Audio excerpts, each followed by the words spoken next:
go back-to-back. Can we get a double scoop of the goop? The scoop is in. It's another Tuesday. Weather's not real flash, but we're going all good. Big representation at Menangle this Saturday, Chris. Yeah, looking forward to it. There's 3 runners in the Eureka. There's 2 runners in the Len Smith Mile. The Len Smith Mile promises to be an absolute ripper. All the free-for-all stars, I keep smiling, taking on the boys. Who comes out on top? Who knows? But it's going to be a cracking night of racing. Yeah, absolutely.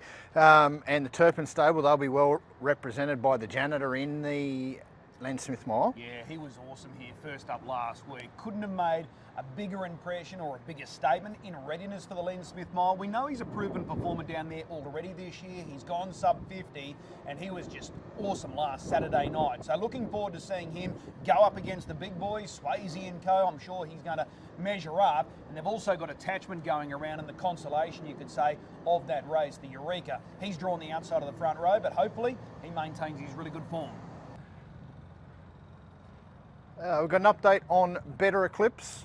We do. Of course, we saw him here during the Inter-Dominion series. He's changed trainer. He goes from Jess Stubbs, leaving Lara J, and he's gone to the stables of Gary Hall Jr. in Perth. So it's not Gary Hall Sr., Gary Hall Jr. So it'll be fascinating to see how he sort of fits into the scene over there on the West Coast. And I'm sure with some big races at the end of the year, Junior will be aiming for those races. So that's going to be really interesting. Better Eclipse has gone west and links up with Junior. Did I see Bluto win for Junior? He's got a few that are going all right at the moment. Speaking of Perth, Steno, the mare, she was here during the winter. Yeah, she's changed a trainer as well. There was talk that she was going to be retired after a Queensland campaign, really brave in the Golden Girl behind I Keep Smiling, now under the care of Jason Grimson in Sydney. So keep an eye out for Steno. She is going to race on this coming season. Mufasa Metro, we saw him in the 2023 Inter-Dominion, didn't quite get here this year, 2025. He's now a Queenslander. He arrived this week and he's going to be based here with Taylor Gillespie. So Mufasa Metro is now in Queensland. He's going to aim at some of these upcoming features during the Summer Carnival, the DJA most notably. So looking forward to seeing how he fits into our landscape up here with our trotters. We've got some good talent. Having Mufasa Metro is a further boost. So I'm looking forward to seeing how he goes. Well, speaking of trotters, Marburg are actually looking to have an all trotters day, so he might fit in well there. Yeah. Sticking with that square gate, Iconic Image and Desiring Diamonds, they were triad runners. Yeah, and they start Wednesday night Bendigo. They've got the Nutrient Series down there, so looking forward to seeing how both go. Desiring Diamonds in the filly, she goes straight into a prelude, and Iconic Image has to contest a heat. There was a number of heats there for the Colton Geldings, but he took some big steps forward during that little Queensland campaign, so I'm looking forward to seeing both compete. Desiring Diamonds, I think, was going to win last time out. That was in that springboard final against Kicking Horse before that break at the home turn, so I think both are going to perform well. Ultimately, Desiring Diamonds, being Queensland owned, will return to Queensland and race her way through the grades up here. So she is raced by the Garrards, or owned by the Garrards. Their stable competed about this time last year at Menangle. Are they off that way again? No, they've got a few that are close to a return. The likes of the Vicar of Dibley, she's aiming towards that Mares feature, the Forever Gold during the upcoming Summer Carnival, the Mighty Sully.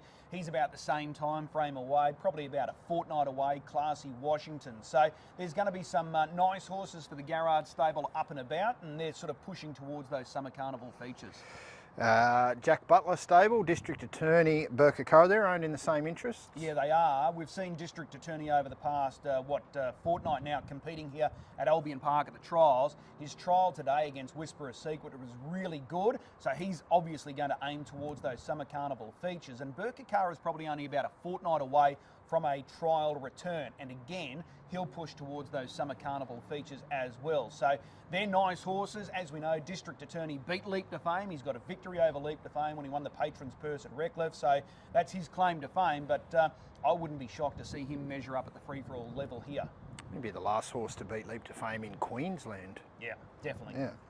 Yeah. Manila Playboy, we haven't seen him at all this season, or not much anyway? No, he's been very sparingly raised, but he's close to a return. He's probably only about 2 to 3 weeks away from a trial return. So it's been probably a little frustrating for Shane Fraser, but at this point, everything's coming along really well. So again, if he holds his form once he returns, Summer Carnival features are going to be an obvious target. So I know there's a lot of local people that are aiming towards these summer carnival features, and they keep saying, oh, is Leap to Fame coming back from New Zealand in readiness for a race like the Blacks of Fate? I'm not sure, but I know there's a lot of locals that are hoping he probably just has a little break after the New Zealand Cup.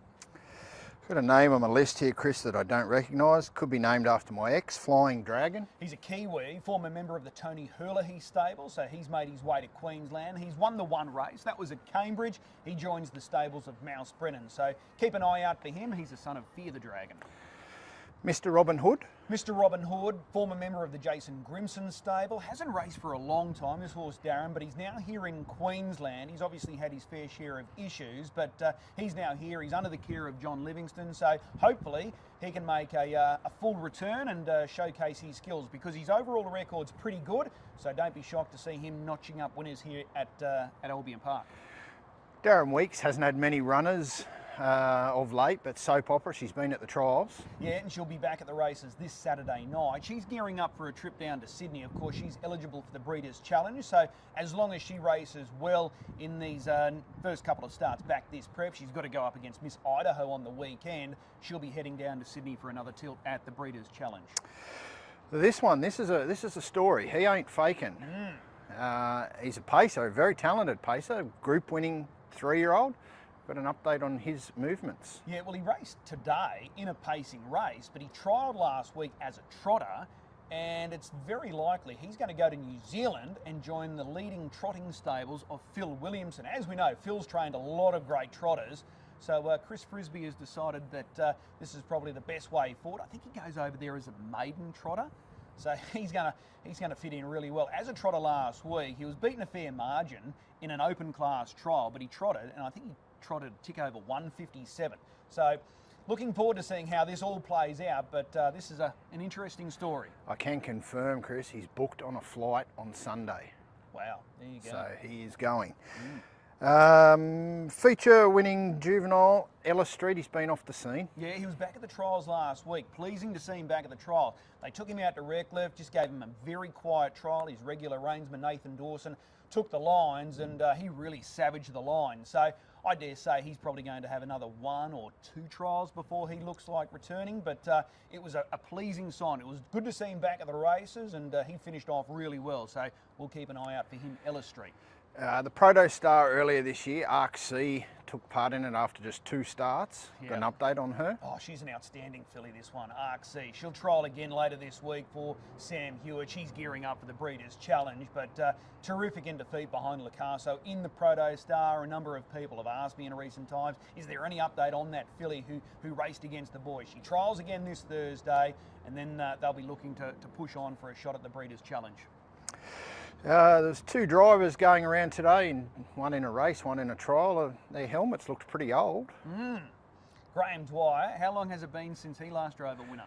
1,220 days. Wow. And he trained the trifecta, not a bad Yeah, get. too right. Jack Butler was having a trial drive today, took the drive on the trotter masterly, handled himself really well, so maybe we're turning back time and we're going to see more of these guys out there race driving. Yeah, well, fingers crossed, because especially getting Jack back out there, because he was a very good driver. He just might need to put the whip away.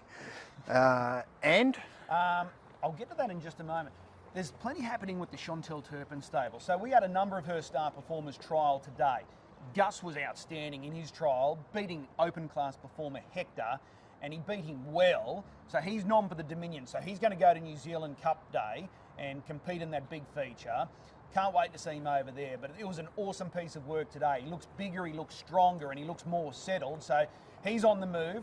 Whisperer's Secret was able to win a trial today as well. He rated fast time. I dare say at this point they'll probably just keep him home and aim towards features like the Summer Carnival features coming up, the Sunshine Sprint and the Blacks Are Fake. Arrive and Waikaka Magic. They're going to go to Melbourne. They're going to get their shot down there for races like the Victoria Oaks for Arrive, the Derby for Waikaka Magic. Delhi Row has been sold, so he's bound for North America. It's Electrifying, who was awesome here last Saturday night. He's also bound for North America. Major Hot, the former Queensland Derby winner, he was game and defeat behind Rocket City last week. He's bound for North America as well. So there's going to be a mass exodus from this stable, but there's still plenty of firepower there. And they were in the winner's circle last week. They had a 2-state double, the Turpin stable, here last Saturday night with It's Electrifying. And Our Sweet Delight was able to score for Jason Grimson down there in Sydney. So there's a fair bit happening in that stable. Speaking of that stable, do we know Gus's warm-up driver, will he get those duties in New Zealand? No, I don't think so. I think they'll be looking for a more professional outfit, and they've got the choice of many over there in New Zealand, so we're looking forward to that. You mentioned, and as we know, those nominations are going to close off very shortly for the Alderman drivers next year. I spoke with Andrew Clark, the racing manager, the harness racing manager for Racing Queensland recently, and he said, you know, we're hoping to see a number of people put forward female drivers. Let me put this one out to you. It'll be interesting to see if any syndicate that gets chosen to have a slot for the Alderman drivers coming up in February next year, if they go with Natalie Rasmussen. Hasn't driven for some time, still over there in New Zealand, but it'll just be interesting if her name is put forward, Natalie Rasmussen. Yeah, it'll be a while since she's driven at Albion Park, Yes. I don't know, but she knows her way around this track quite well. So that's the end. We'll notice you've had some palm cards. Anything on those that we need to know about? No, just in case I forgot any names. I think I nailed them all, so we'll have plenty more next week, put it that way. Okay, looking forward to that. And And Goop looking to go back to back. Can we get a double scoop of the Goop?